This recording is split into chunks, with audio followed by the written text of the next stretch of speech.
Morning everyone. Today is 12th of September and we are here to solve most complicated issues of the students, what to read in the Hindu और उसके further linkage कैसे बनाने हैं, हमारा जो newspaper में news आ रही है वो कौन से टॉपिक से रिलेट होती है, प्रीलिम्स मेंस, और कैसे उसको पढ़ना है, क्या किस टाइप के क्वेश्चन आते हैं, हम सब इस शॉर्ट वीडियो में पढ़ेंगे। मैं जस्ट आपको बताऊंगी, पढ़ना आपको खुद है तभी इम्प्रूव होगा। ठीक है, let's start. Page number first पर ही ये न्यूज़ आई है, लॉन्च ऑफ वेस्ट कॉरिडोर के बारे में। अभी जो आपको पता है G20 हुआ था, उसमें वेस्ट एशिया इकोनॉमिक कॉरिडोर हमने एक लॉन्च किया है जो कनेक्ट करेगा बेसिकली इंडिया को सऊदी अरेबिया से। ठीक है, ये बहुत ज़्यादा इंपॉर्टेंट हो जाता है हमारे लिए। इकोनॉमिकली तो इम्पोर्टेंट है ही है, जियोपॉलिटिकली भी इम्पोर्टेंट हो जाता है, बिकॉज ऑब्वियसली ये काउंटर करेगा BRI को। आपको पता है BRI क्या है, बेल्ट एंड रोड इनिशिएटिव, जो कि चाइना का है।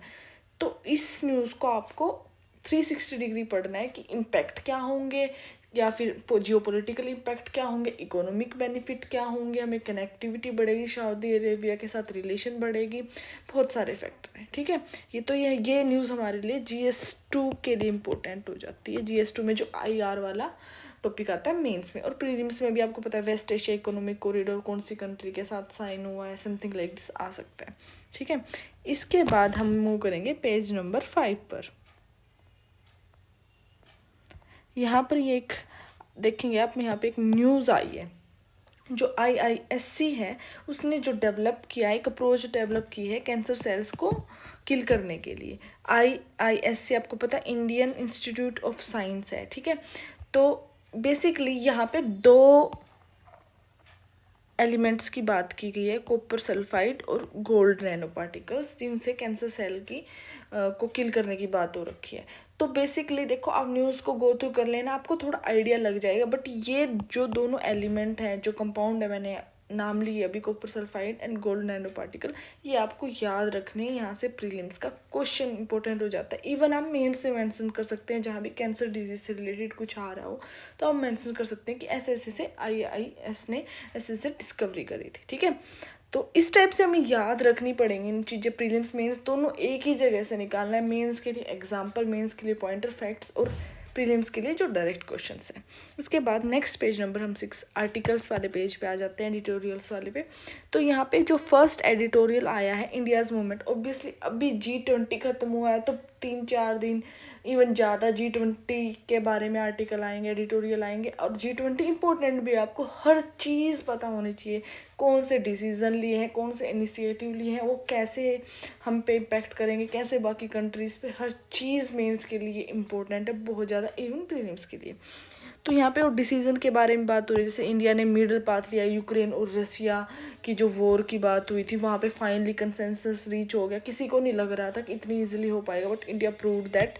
ठीक है, फिर global south, India leader emerge हो रहा है ग्लोबल साउथ का।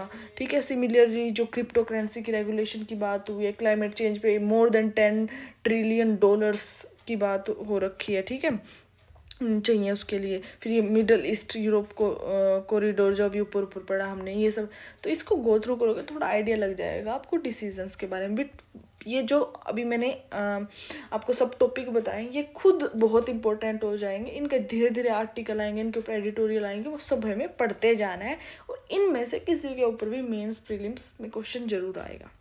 फिर यहाँ पे बात हो रही है फूड इनसिक्योरिटी के बारे में। इंडिया में फूड इनसिक्योरिटी बढ़ रही है, FAO की रिपोर्ट आई है। अब FAO क्या है, फूड एंड एग्रीकल्चर ऑर्गेनाइजेशन, आपको अभी पता होना चाहिए। अब यहाँ से FAO प्रीलिम्स के अकॉर्डिंग पढ़ना हमारे लिए बहुत इंपॉर्टेंट हो जाता है। हेडक्वार्टर कहाँ है, कब एस्टेब्लिश हुई है, फिर उसके बाद मिशन, ऑब्जेक्टिव। ठीक है, और फिर इस जब एडिटोरियल को आप गो थ्रू करोगे तो यहाँ पे आप पढ़ोगे सिग्निफिकेंस ऑफ ग्रीन रिवॉल्यूशन। तो ये आर्टिकल बहुत अच्छा दिया है फूड इनसिक्योरिटी के बारे में, अच्छे से पढ़ लेना। ठीक है, फिर यहाँ पर एक आर्टिकल है जो चाइना की स्मार्टफोन स्टोरी है, माइक्रोचिप चिप्स बन रहे हैं। ठीक है, फिर जो USA है उसका वो मतलब कितना रोल प्ले कर रहा है इसमें सेमी कंडक्टर्स में, इस सब के बारे में। इतना इम्पोर्टेंट नहीं है, बट जस्ट अगर आपको आइडिया लेना है तो आप पढ़ सकते हैं, but not that much important. ठीक है, फिर उसके बाद हम मूव करेंगे पेज नंबर 8 पर। यहाँ पर ये चाइना के इकोनॉमिक स्लो डाउन की बात हो रही है। आपको पता है जो चाइना है वो अब उतनी ग्रोथ नहीं हो रही है उसकी, और स्लो डाउन साफ साफ दिख रहा है, तो उसके बारे में आर्टिकल है। ठीक है, अगेन हमारे लिए उतना इम्पोर्टेंट नहीं, बट चाइना हमारा नेबर कंट्री है, और चाइना इतनी बड़ी इकोनॉमी है, सेकंड लार्जेस्ट इकोनॉमी है, और हमेशा ही चाइना का हमारे ऊपर इम्पैक्ट रहता है, तो हम जस्ट आइडिया ले सकते हैं कि चाइना में क्या चल रहा है। ठीक है, फिर उसके बाद नेक्स्ट पेज नंबर 9 पर ये न्यूज़ आई है, वेरी वेरी इम्पोर्टेंट। ठीक है, यहाँ पे जो मैं बहुत डिटेल में मैं आपको थोड़ा सा बता देती हूँ, आपको बहुत अच्छे से पढ़ना है। ठीक है, सबसे पहले बात तो हो रही है ग्रेशम्स लॉ। ये प्री के लिए बहुत ज़्यादा इम्पोर्टेंट हो जाता है। अब आपको पता होना चाहिए जो ग्रेशम्स लॉ है वो किस चीज़ से रिलेटेड है। बेसिकली जो करेंसी का एक्सचेंज रेट होता है, देखो जैसे यूएस का $1 है, ठीक है, $1 है, इसका इंडिया में आपको पता है अराउंड 80 रुपीज़ रेट है। ठीक है, तो जो ये एक्सचेंज रेट है ये दो तरीके का होता है। एक है फिक्स्ड एक्सचेंज रेट, कि हमेशा जो $1 है इतना ही होएगा, चाहे इन्फ्लेशन बढ़ रही है, इन्फ्लेशन इंडिया की इकोनॉमी कैसे भी चल रही है, $1 हमेशा 80 रुपये का मिलेगा। दूसरा तरीका होता है मार्केट बेस्ड एक्सचेंज रेट। ठीक है, मार्केट बेस्ड एक्सचेंज रेट, उसमें क्या होता है, जो डॉलर है वो फ्लोट होता रहता है, मूव होता रहता है एक्सचेंज रेट जो उसका, अकॉर्डिंग टू इंडिया की करेंसी कितनी स्ट्रॉन्ग है, मार्केट में इंडिया की करेंसी का क्या रेट चल रहा है, सप्लाई, डिमांड एंड सप्लाई, उन सब पे। तो इंडिया है जो वो वर्क करता है मार्केट बेस्ड एक्सचेंज रेट पे। इंडिया की जो करेंसी है वो फ्री फ्लोटिंग है, जितनी डिमांड एंड सप्लाई होगी उसकी वजह से एक्सचेंज रेट हमारा बढ़ता रहता है। हम न्यूज़ में भी पढ़ते हैं कि डॉलर का रेट घट गया, डॉलर, इस टाइप से हम पढ़ते हैं। तो ये है, इंडिया मार्केट बेस्ड है। तो ये सब कौन डिफाइन करता है, ग्रेसम्स लॉ। अब आपको पता रहना चाहिए प्रीलिम्स में आए ग्रेसम्स लॉ किस चीज़ से रिलेटेड है, तो आपको हमेशा पता होना चाहिए एक्सचेंज, करेंसी एक्सचेंज रेट से रिलेटेड है। सेकेंडली अब बात करते हैं न्यूज़ की। न्यूज़ क्या आई है, जो श्रीलंका है उसका, उसने जो अपनी करेंसी है वो फिक्स कर ली है विद डॉलर।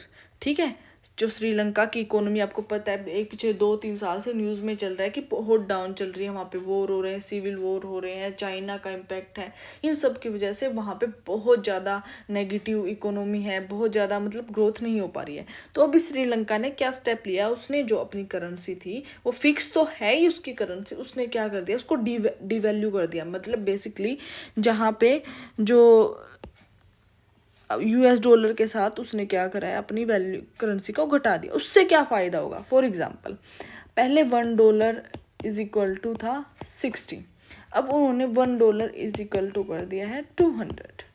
अब क्या होगा, अमेरिका में जाके या कहीं भी, ऑब्वियसली आपको पता है डॉलर ही मूव करता है, जो श्रीलंका का की जो चीज़ें हैं वो चीप हो जाएंगी। ठीक है, वो सस्ती हो जाएंगी, वो सस्ती होंगी तो चाइना का, श्रीलंका का एक्सपोर्ट बढ़ेगा, श्रीलंका का एक्सपोर्ट बढ़ेगा तो श्रीलंका की जो गुड्स हैं उनकी डिमांड बढ़ेगी, एक्सपोर्ट बढ़ेगा, श्रीलंका में डॉलर्स ज़्यादा आएंगे, श्रीलंका की इकोनॉमी इंक्रीज होगी, और वो एक अच्छे साइकिल में कन्वर्ट हो जाएगी बेसिकली।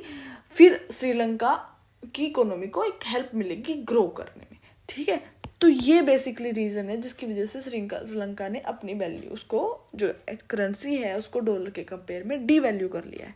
समझ आया? ठीक है, फिर उसके बाद ये बहुत इंपॉर्टेंट न्यूज़, आप इसको डिटेल में पढ़ोगे, और थोड़ा बहुत अगर आपको फिर और आइडिया लेना है तो फिक्स करेंसी एक्सचेंज रेट, इन सब के बारे में क्या इम्पैक्ट होता है, क्यों जो कंट्रीज है डी वैल्यू करती है अपनी करेंसी को, बहुत इंपॉर्टेंट है प्री एंड मेंस दोनों के लिए। ठीक है, उसके बाद हम मूव करेंगे पेज नंबर 11 पर।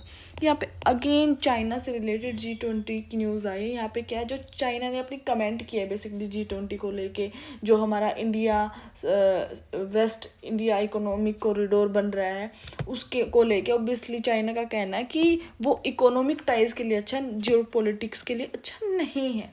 तो इसको गो थ्रू कर लेना चाइना के व्यूज़ को। ठीक है, प्रीलिम्स में कहीं मेंस में कहीं काम आ सकते हैं। उसके बाद पेज नंबर 13 पर ये न्यूज़ आई है, अगेन चाइना रिलेटेड। चाइना बहुत इंपॉर्टेंट रहता है हमेशा ही। जो आपको पता है साउथ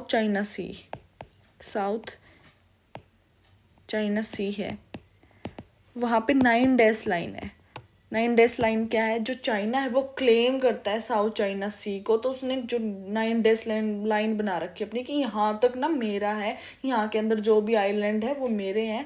तो वहीं वियतनाम जो और चाइना है और बाकी कंट्रीज़ के साथ भी चाइना के ना जो टेरिटोरियल इशू चलते हैं, चाइना कहते हैं मेरे हैं, वियतनाम कहता है मेरे, तो ये क्लेम्स चलते हैं साउथ चाइना के हमेशा ही साउथ चाइना सी में।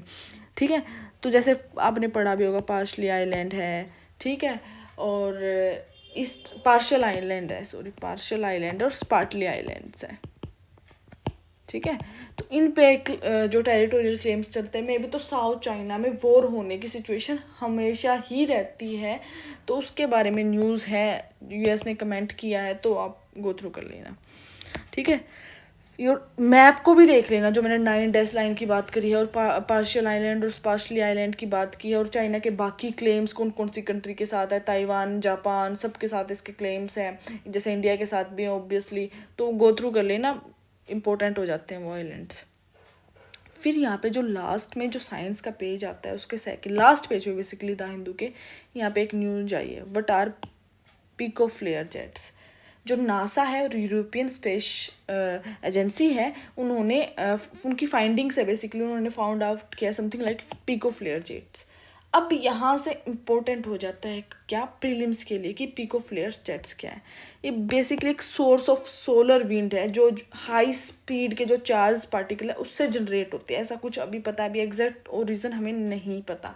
ठीक है, तो ये प्रीलिम्स के लिए नोट डाउन कर लेना पिको फ्लेयर जेट्स क्या, और मेंस में कहीं भी डिस्कवरीज नासा या फिर सन के मिशन के बारे में कुछ भी आए तो वहाँ पे आप इसको मेंशन कर सकते हैं, तो हमारे GS3 के लिए बहुत इंपॉर्टेंट हो जाता है।